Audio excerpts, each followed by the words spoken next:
Bienvenue sur Chakra Concept pour une nouvelle vidéo. Aujourd'hui, je fais une petite FAQ autour du thème des massages. Je reçois beaucoup de questions par rapport à ça qui sont souvent les mêmes. Du coup, je vais un peu généraliser ça dans une seule vidéo.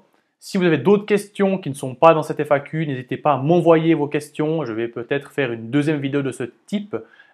Et si je ne fais pas la vidéo, je vais avec plaisir vous répondre, que ce soit sur Instagram, Facebook ou dans la vie réelle si on se croise. Alors, on commence avec la première question. Est-ce que les massages sont réservés uniquement pour les sportifs? Alors non, tout le monde est le bienvenu pour se faire masser dans mon cabinet. J'ai souhaité mettre l'appellation massage pour sportifs pour sortir de cette espèce de bulle, massage égale massage relaxant, massage de bien-être ou quelque chose comme ça. Vous ne trouverez pas chez moi un diffuseur d'huile essentielle, vous ne trouverez pas chez moi une musique avec un bruit de vagues qui s'abat sur la plage ou de rivières ou d'oiseaux qui chantent. C'est pas du tout ma manière de voir le massage et c'est pas du tout ma manière d'être. Donc j'ai pas envie de ne pas que mes massages ne collent pas à qui je suis. Et j'ai mis sportif car pour moi, le massage doit avoir un objectif, il doit avoir une problématique à régler lorsque la personne vient se faire masser. Je m'explique. Si vous avez des douleurs, si vous avez, je ne sais pas, eu des tendinites, si vous êtes claqué, si vous avez, je ne sais pas, peu importe, eu un souci, un dysfonctionnement au niveau de vos muscles, tendons, etc., le massage peut vous apporter quelque chose. Et moi, c'est quelque chose que j'aime, c'est vraiment de travailler sur, comme je l'ai dit avant, une problématique.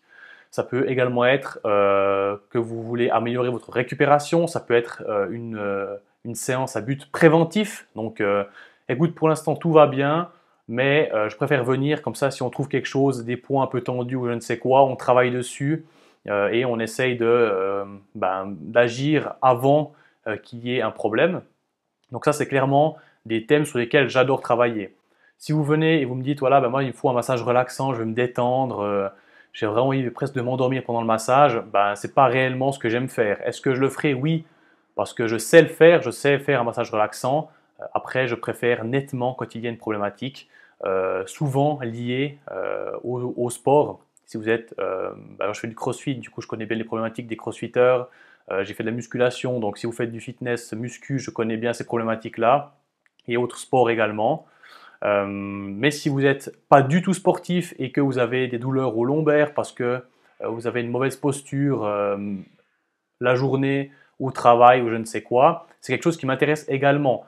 Donc voilà pour répondre à la question, est-ce que ces massages sont réservés aux sportifs? Non, évidemment pas. Tout le monde est le bienvenu pour se faire masser. La deuxième question, pourquoi se faire masser? Donc c'est une question qui est plutôt, j'imagine, pour les personnes qui sont plutôt de l'ancienne génération. Actuellement, à toutes les assurances complémentaires, toutes les thérapies qu'il y a, je pense que c'est assez accepté actuellement que le massage, au même titre que d'autres thérapies, sont très bénéfiques pour la santé, autant physique, émotionnelle et autres, et la performance évidemment. À l'époque, il y avait moins de thérapie, moins de masseurs, moins de reconnaissance par les assurances. Du coup, c'était plutôt réservé à une élite. Actuellement, ces prestations sont accessibles à quasiment tout le monde, j'ai envie de dire. Donc l'intérêt du massage va être en fonction de votre problématique ou de vos goûts, typiquement. Ça peut être pour certains simplement de se relaxer, de prendre du temps pour soi. Ça peut être pour d'autres personnes purement performance. Je veux être performant, je veux que mon corps fonctionne de manière optimale. Donc je veux être préventif, je veux prendre soin de ma récupération. Du coup, je viens super souvent pour que je sois au top. D'autres personnes vont venir quand il est trop tard. Donc, ça a pété, j'ai mal à l'épaule. Est-ce que tu peux faire quelque chose? Donc au final, chacun vient se faire masser pour des raisons qui lui sont propres, qui sont différentes pour chacun en fonction de sa problématique, encore une fois. Troisième question, est-ce que je peux m'entraîner après le massage? Alors j'ai envie de préciser qu'il n'y a pas de règle stricte, il n'y a pas de non catégorique ou de oui catégorique.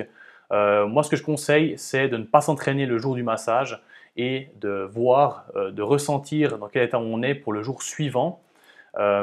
Lors du massage, on va appliquer un certain stress sur l'organisme en massant plus ou moins profondément des tissus mous, en drainant des toxines, en amenant des nutriments, etc.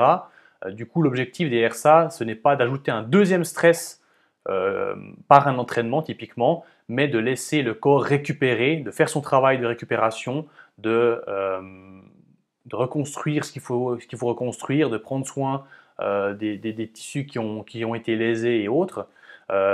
Du coup, pour que le massage fasse réellement son effet, pour que le travail d'après-massage par votre organisme soit bien fait, je vous conseille de ne pas vous entraîner le jour du massage. Pour le lendemain, à vous de voir comment ça se passe, à vous de voir si vous êtes en pleine forme ou si vous êtes encore un peu courbaturé et de prendre la décision surtout de l'intensité d'entraînement à ajouter le jour d'après le massage. Si vous êtes en pleine forme, feu gaz, c'est super.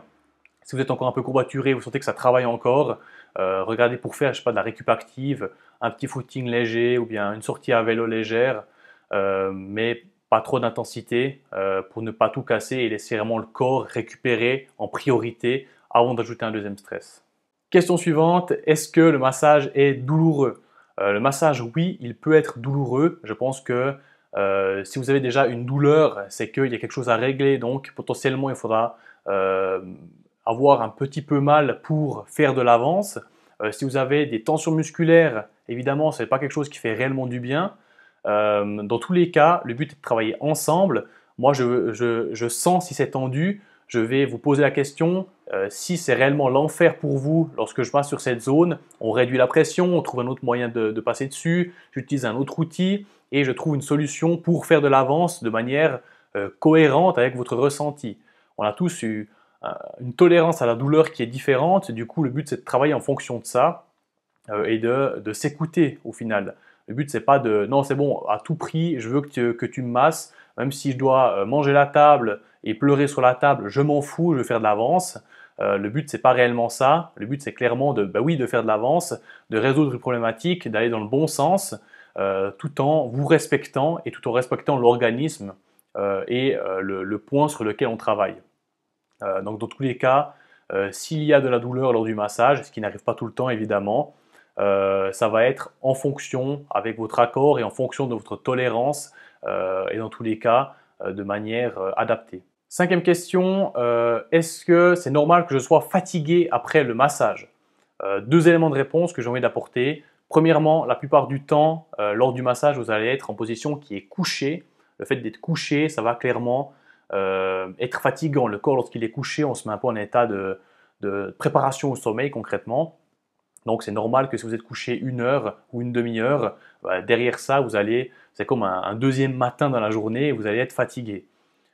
Encore une par rapport à ce sujet, si vous êtes sur le ventre avec la tête dans la table ou dans la tétière, c'est vraiment une position dans laquelle on a vraiment tendance à se laisser complètement aller et à être encore plus endormi, encore plus en guillemets avec la tête dans le cul.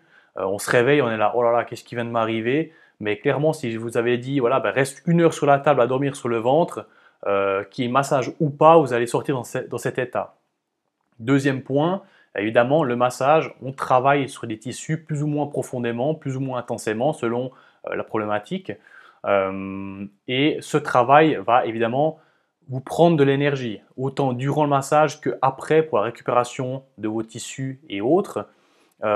Du coup, cette énergie que vous n'aurez pas à disposition, ça va être utilisée par votre corps pour récupérer. Donc oui, c'est normal d'être un peu KO après le massage, la journée du massage, voire le lendemain peut-être un petit peu. C'est beaucoup plus rare. Si vous avez une bonne nuit de sommeil, normalement, le lendemain, vous êtes au taquet. Ce que je dis toujours, c'est de boire suffisamment d'eau le reste de la journée pour que tout ce qui doit être drainé puisse être drainé. On fait circuler en massant. Du coup, s'il n'y a pas d'eau, le principal liquide du corps qui permet l'échange hydrique entre les cellules et autres, ça va être un peu dommage pour le massage, pour les intérêts du massage. Ils ne vont pas être globalement respectés. Sixième question, quelles sont les techniques que tu utilises? Alors principalement, il y a 90% des cas, je vais utiliser mes mains. C'est clairement le meilleur outil avec lequel on a le meilleur ressenti, avec lequel on peut être précis comme général à la fois. On peut aller profondément comme superficiellement à la fois. Donc c'est clairement le meilleur outil. Au-delà de ça, j'utilise des méthodes de rebootement, des méthodes de massage plus classiques. Il y a aussi des méthodes que je vois, enfin je vois que ça marche sur la personne, je vois que je peux accéder à une zone avec une certaine manière de masser. Donc c'est un peu, je vais pas dire mon invention, mais grâce à ça, ben, je vois des intérêts, du coup je le garde. Donc au fur et à mesure avec l'expérience, ben, je trouve des nouvelles astuces qui valent la peine d'être maintenues. Du coup je garde ça. En plus de ça, j'utilise des ventouses. Donc j'ai fait une formation en médecine des ventouses. Donc ventouses en plastique, ventouses en verre, ventouses fixes ou ventouses que je déplace sur l'organisme.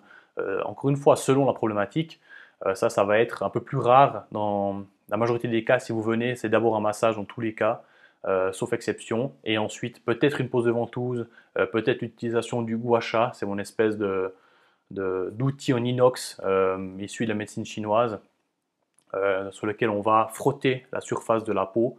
Ça, j'utilise parfois en même temps que le massage. Si je vois qu'il y a une zone qui répond bien à ça, notamment les zones qui sont très tendineuses, j'aime bien l'utiliser là-dessus. Mais dans tous les cas, ben, je vais utiliser les techniques qui vont être nécessaires à la problématique avec laquelle vous arrivez. Ensuite, combien de temps dure une séance? Donc, je réserve, si vous êtes un nouveau client et dans la majorité des cas, un créneau d'1 heure. La plupart des temps, enfin, dans la majorité des cas, ça dure 1 heure. Ça peut arriver que je propose des séances d'une demi-heure. Ce n'est pas quelque chose que je fais très souvent. Premièrement, si j'ai pas le temps, si je veux vous prendre absolument parce que vous êtes pressé pour une problématique et que j'ai qu'une demi-heure, bah, je vous caserai une demi-heure. Je pense que c'est mieux que rien. Et deuxième chose, si vous venez pour quelque chose de très précis, qu'on a déjà travaillé ensemble, bah, peut-être que je vais mettre qu'une demi-heure, travailler intensément sur une zone pendant 30 minutes, ça va amplement suffire suivant comment, mais dans la majorité des cas, je bloque une séance et un créneau d'1 heure. Voilà, on arrive au bout de cette vidéo questions-réponses. J'espère qu'elle vous aura plu et aidé surtout. Si oui, il y a d'autres questions en suspens, n'hésitez pas à m'écrire et je ferai éventuellement une deuxième FAQ ou alors je vous répondrai personnellement directement, ce qui sera beaucoup plus simple et c'est dans la majorité des cas ça se passe comme ça. J'espère que ça vous aura aidé encore une fois et on se dit à bientôt au cabinet ou sur YouTube. À voir. Allez, ciao, bonne journée.